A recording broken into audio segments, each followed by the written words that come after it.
होता की त्याला 100% पाठलाग करून त्या हरामखोराला पकडलेला आहे।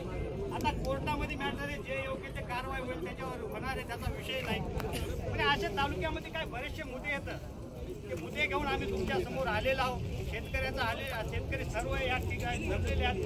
शेतकऱ्याचे मुद्दे शासनापर्यंत जावे व शासनाने या कर्जमाफीची दखल घ्यावी एवढीच मी विनंती करतो।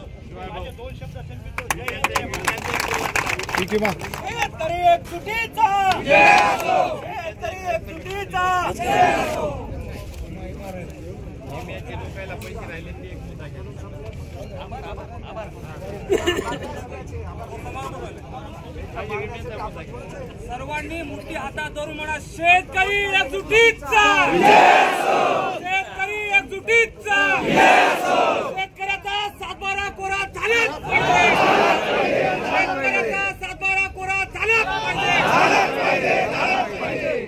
बच्चू भाऊ तुम आगे बढ़ो, हम तुम्हारे साथ हैं। बच्चू भाऊ तुम आगे बढ़ो, हम तुम्हारे साथ हैं। सर्व शेतकऱ्यांना फक्त 5 मिनिटं थांबा, आपल्याला उठायचं आहे, फक्त 5 मिनिटं थांबा। सर्वांनी इथंच थांबा 5 मिनिटं। या महाराष्ट्रामध्ये होणाऱ्या चक्काजाम आंदोलनासाठी पूर्ण तालुक्याच्या वतीने इथं उपस्थित झालेल्या सर्व शेतकऱ्यांना मी माझा दंडवत करतो। आज आपण इथं थांबण्याचं एक कारण आहे, सरकारला जागा करण्यासाठी। म्हणतात ना, झोपलेल्याला जागा करता येतं, पण झोपेचा सोंग घेणाऱ्याला जागा करता येत नाही। हा फडणवीस म्हणजे महायुती आणि महाविकास आघाडी हे दोन्ही एका नाण्याच्या 2 बाजूवर। कारण त्यांनी काय केलंय, विधानसभेच्या अगोदर आपल्याला काय म्हणले, कोणाचं बी सरकार हो, सर्वांनी खाली बसा, 10 मिनिटांमध्ये उठणार आहे। 10 मिनिटात बोल द्या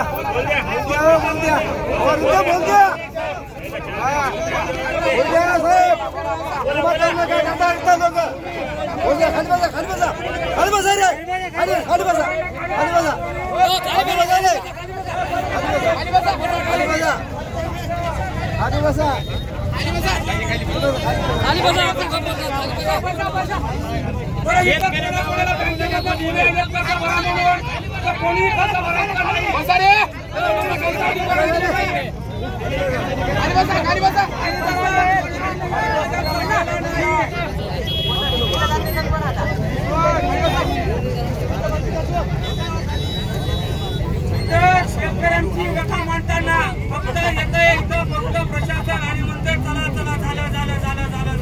झालं का झालं? कारण की शेतकऱ्याचं दुःख आणि दर्द कोणी ऐकणार आहे तर पैदा झाला नाही, फक्त पैदा झाला बच्चू भाऊ कडू आणि त्याचा सुद्धा हे शेतकरी शासनाला फक्त एक वेळ सांगू शकतो,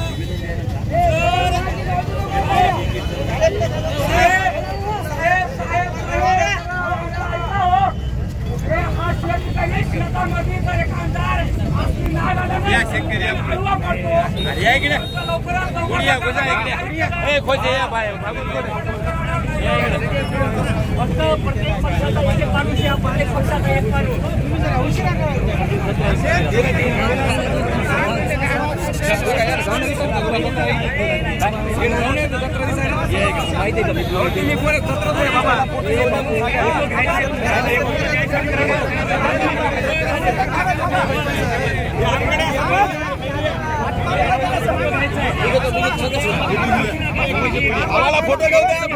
फोटो घेऊ द्या 1 मिनिट ना समोर अरे पक्षाचे बोलवा ना माग असं माग व्हा मला फोटो घेऊ द्या अरे भैया पत्रकार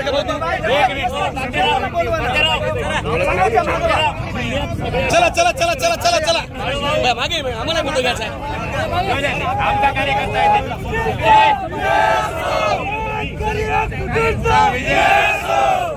शेतकऱ्याचा 7/12 कोरा